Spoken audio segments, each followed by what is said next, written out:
ಬೆಂಗಳೂರು ಗ್ರಾಮಾಂತರ ಜಿಲ್ಲೆಯ ದೇವನಹಳ್ಳಿ ತಾಲೂಕಿನ ಬೂದಿಗೆರೆ ಗ್ರಾಮದಲ್ಲಿ ಭೀಕರ ರಸ್ತೆ ಅಪಘಾತ ಸಂಭವಿಸಿದೆ.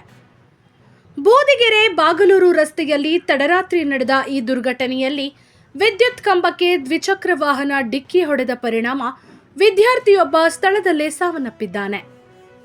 ಮೃತಪಟ್ಟ ವಿದ್ಯಾರ್ಥಿಯನ್ನ ಪ್ರಶಾಂತ್ ಎಂದು ಗುರುತಿಸಲಾಗಿದೆ.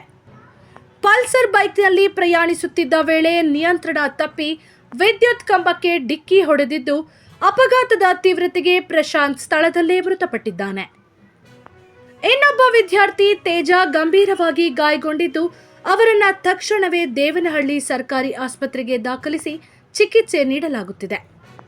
ಘಟನೆಯ ನಂತರ ಮೃತದೇಹವನ್ನು ದೇವನಹಳ್ಳಿ ಆಕಾಶ್ ಆಸ್ಪತ್ರೆಯ ಶವಗಾರಕ್ಕೆ ರವಾನೆ ಮಾಡಲಾಗಿದೆ. ಈ ಘಟನೆ ಚನ್ನರಾಯಪಟ್ಟಣ ಪೊಲೀಸ್ ಠಾಣಾ ವ್ಯಾಪ್ತಿಯಲ್ಲಿ ಸಂಭವಿಸಿದ್ದು, ಪ್ರಕರಣ ದಾಖಲಿಸಿಕೊಂಡ ಪೊಲೀಸರು ಮುಂದಿನ ಕ್ರಮ ಕೈಗೊಂಡಿದ್ದಾರೆ. ತಡರಾತ್ರಿ ವೇಗ ಮತ್ತು ನಿರ್ಲಕ್ಷ್ಯ ಚಾಲನೆ ಮತ್ತೊಂದು ಯುವ ಜೀವವನ್ನ ಕಸಿದುಕೊಂಡಿದ್ದು, ಸಾರ್ವಜನಿಕರಲ್ಲಿ ಆತಂಕ ಮೂಡಿಸಿದೆ.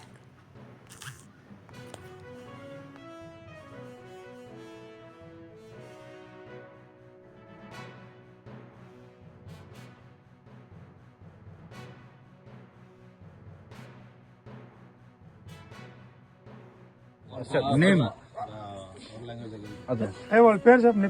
హలో ప్రశాంత్ వాళ్ళ ఇంట్లో నంబర్ పంపి ನರ್ವಸ್ ಆಗ್ಬೇಡ ಸರ್, ಆರಾಮ ಮಾತಾಡಿ.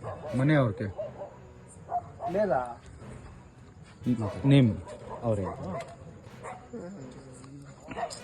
ఒక నిమిషం ఉండప్ప.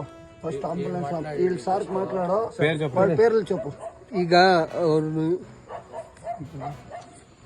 ಡೆತ್ ಆಗಿರೋ